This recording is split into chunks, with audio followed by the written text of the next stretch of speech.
Bonjour, je suis Céline Gigon, partenaire de Math Talent et je souhaite vous parler de l'importance de la créativité comme accélérateur de la performance des entreprises.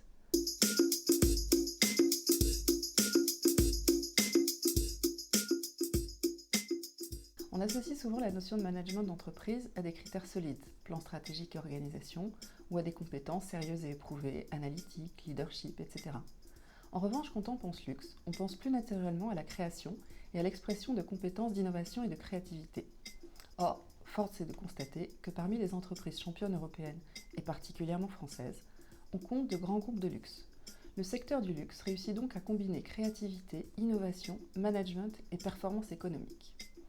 Interrogeons-nous sur l'apport pour tous les secteurs d'activité de cette combinaison si particulière, cet équilibre, voire cette alchimie entre la création et le management qu'on trouve aujourd'hui principalement dans le luxe. Après un rapide retour sur ce qu'est la créativité et ce qu'elle peut apporter à une organisation, je ferai un focus sur cette recherche d'équilibre et la manière de faire émerger la créativité au sein de l'entreprise.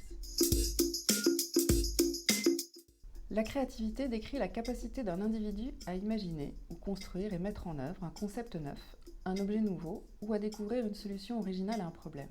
Il ne s'agit donc pas seulement de réaliser des jolies choses, mais aussi de définir et de proposer une vision ou des concepts, de revoir notre façon de penser, quand on parle de design thinking par exemple, ou de travailler avec une approche plus participative, agile, holistique et empathique. L'équilibre entre la création et le management, c'est un peu comme le jeu relationnel entre les générations. Les nouvelles générations ont tendance à bousculer les plus anciennes. Elles poussent à la créativité et au changement, elles remettent en cause les fonctionnements antérieurs. Elles enrichissent la définition d'une stratégie car elles peuvent créer une véritable complémentarité avec les acteurs plus matures, qui sont souvent eux-mêmes plus solides dans la structuration, la gestion ou encore la négociation. C'est un équilibre qui s'enrichit mutuellement, en osmose, à la manière du yin et du yang de la philosophie chinoise. Pour que l'équilibre s'installe et fonctionne, il est cependant nécessaire que chacun valorise et reconnaisse à l'autre des compétences dont lui-même est moins pourvu, et en parallèle, sache écouter et faire grandir en lui-même ces compétences qu'il peut avoir tendance à mettre en sommeil. La particularité du monde du luxe, c'est que ces entreprises sont souvent gérées par un tandem, dans lequel le créatif ne peut rien sans le manager, et le manager n'a pas de sens sans la qualité d'un créatif. Le couple Yves Saint-Laurent et Pierre Berger est la parfaite illustration de ce mode de fonctionnement. La réussite d'une marque de luxe tient également à l'alignement, dans la durée, de la vision des deux membres du tandem. Un premier moyen simple pour faire émerger la créativité au sein d'une entreprise est de recruter des créatifs et de leur offrir une tribune, participation au COMEX par exemple, et des espaces et des lieux de prise de parole et d'échange.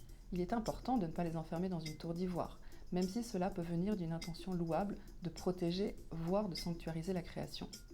La créativité est une compétence séculière. Elle a besoin de vie, de partage, de reconnaissance, mais également de confrontation.